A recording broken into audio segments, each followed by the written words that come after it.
राम राम दोस्तों। मैं आपका दोस्त धर्मा पूजी। दोस्तों, आजकल अपने जो NS है अजीत डोभाल, वो खाड़ी देशों की यात्रा पर है। अभी जो 3-4 दिन पहले वो खाड़ी देशों की यात्रा पर गए थे, तो यहाँ अजीत डोभाल के बारे में बोला जा रहा था कि भाई ऊर्जा संकट आ रहा है, इसलिए उसका समझौता करने गए, ये करने गए, वो करने गए। लेकिन मेरा सोचना कुछ अलग ही है। भाई, जो सामरिक समझौते हैं वो तो अपने देश में मंत्रिमंडल इतना बड़ा वही कर लेता,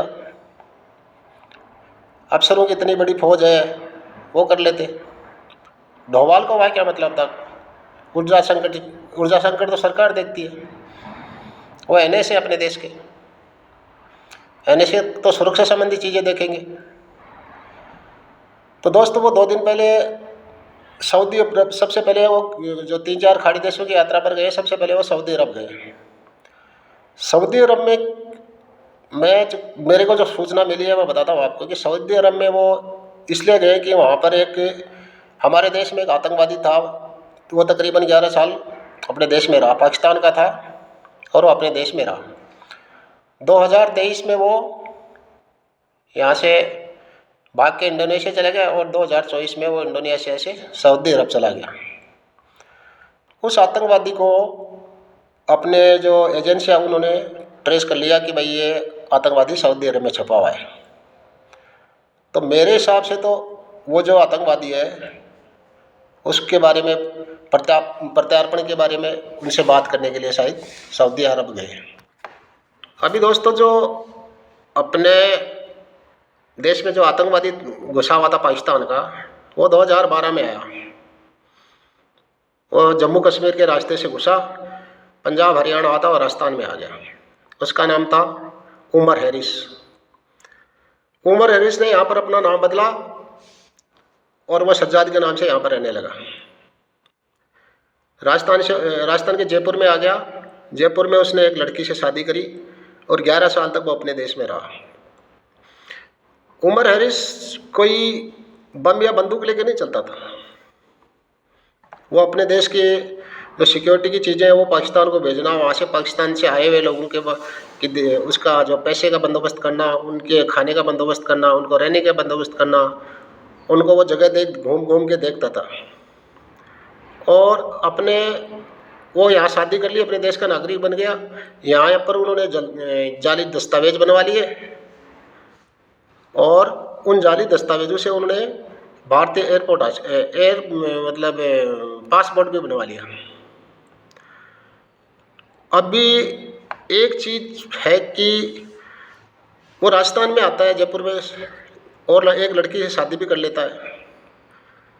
उसके पूरे दस्तावेज बन जाते हैं, उसका पासपोर्ट बन जाता है। लेकिन जो बनाने वाले थे उनके ऊपर भी तो कार्रवाई होनी चाहिए ना।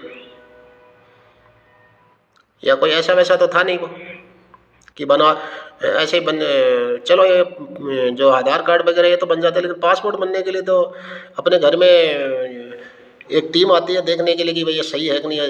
वेरिफिकेशन होता है ना उस चीज़ का। लेकिन उसका हुआ नहीं हुआ, कैसे हुआ, करने वाले कौन थे, ये तो एक जांच का विषय है। अभी जो पाकिस्तानी आतंकवादी था उमर हैरिस, वो क्या करता कि उसको पता लग गया कि अभी तेरा यहाँ पर दाल गलने वाले नहीं है। एजेंसियाँ उसको ट्रैक कर रही थी। जब ट्रेस करते करते उसको ऊपर ये लगने लगा कि अभी हम पकड़े जाएंगे, तो यहाँ से वो गया इंडोनेशिया से चला गया वो सऊदी अरब, और 2024 से वो सऊदी अरब में रह रहा है। जब अपने देश की एजेंसियों ने उसको ट्रैक किया तो पता लग गया कि भाई वो तो अपने यहाँ से जो भाग के चला गया था मलेशिया से गया वो इंडोनेशिया गया, यहाँ से इंडोनेशिया से चला गया वो सऊदी अरब। और सऊदी अरब में कहीं छुप के रह रहा है। सऊदी अरब कोई इतना बड़ा देश तो है नहीं कि कहीं भी छुप सकता है। उसको अपने देश की एजेंसी ने ट्रैक कर लिया। अभी अजीत डोभाल उस काम के लिए वहाँ पर गए हैं। ये इतना मेरा मानना है, मैं क्लियर तो नहीं करता, लेकिन मेरा मानना ऐसा है। अच्छा देखो, उसकी एक और है कि जो पाकिस्तानी आतंकवादी था उमर हैरिस, उसको ISI ने यहाँ पर प्लांट किया। वो वहाँ की पाकिस्तान जेल में था, जेल से उसको छुड़वाया, जेल में से छुड़वाने के बाद तेज तर्रार था, वो दिमाग वाला था, और उसको पाकिस्तान में प्लांट कर दिया।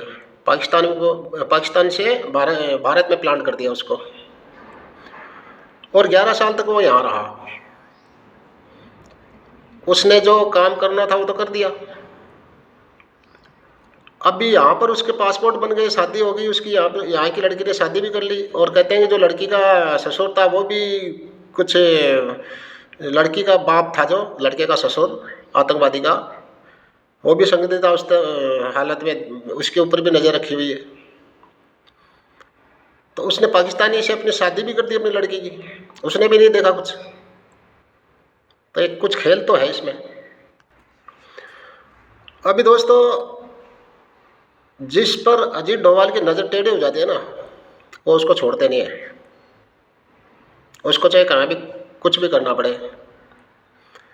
अभी वो गए सऊदी अरब, सऊदी अरब में उसको मेरे हिसाब से प्रत्यार्पण हो जाएगा उसका, ऐसी खबरें आ रही हैं। जैसे 1-2 दिन पहले अखबार में भी आया था ना कि ये पाकिस्तानी आतंकवादी पकड़ा गया, उसका उपनाम खरगोश के नाम से था, अखबारों में भी छपी थी ये बातें।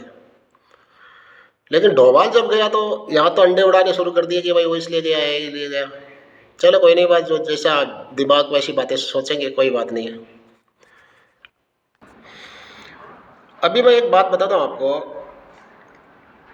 जो क्रिश्चियन मिशेल था ना, जिसको आजकल वो दिल्ली जेल में, ऐसा सेंटर, उसमें कौन सी बड़ी वाली जेल है ना, क्या नाम है उसका,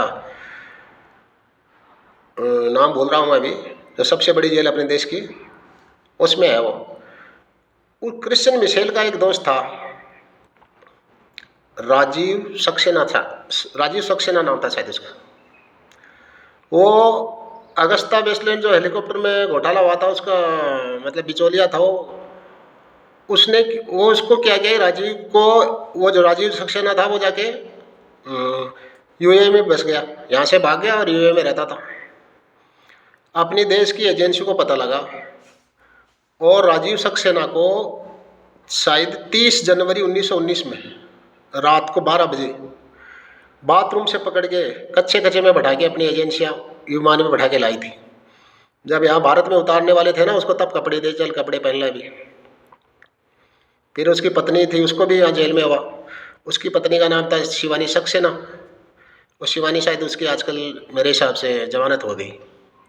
राजीव तो जेल में है अभी, क्रिश्चियन मिशेल भी जेल में है, तिहाड़ में, तिहाड़ जेल है ना, उसमें है अभी ये। तो दोस्तों, अपने देश की एजेंसियाँ इसी हिसाब से काम कर रही हैं, और काम तब होता है जब आप काम करने की छूट दी जाती है। एजेंसियों को गवर्नमेंट जब छूट देती है तब ये काम अच्छा होता है। फौज में कहावत है कि अगर कमांडर गधा है तो पूरी सेना गधी है, और अगर कमांडर शेर है तो पूरी सेना शेर है। तो काम की छूट जो देते हैं ना, आप उसको बोलोगे अच्छा काम करो तो अच्छा करेंगे। काम करने वाले के हाथ बंधे हुए नहीं होने चाहिए। जैसे अपने देश में कई एजेंसियाँ हैं, उसके हाथ बंधे होते हैं। एजेंसी क्या, बहुत से ऐसे चीज़ है जिसके हाथ बांध देते हैं ना। गवर्नमेंट अपने हिसाब से काम करवाए ना तो उसी हिसाब से काम करते हैं हम। तो दोस्तों, ये थी आज की बात। अच्छी लगी तो कमेंट करना, शेयर करना, फॉलो करना, सब्सक्राइब करना। जय हिंद, जय भारत।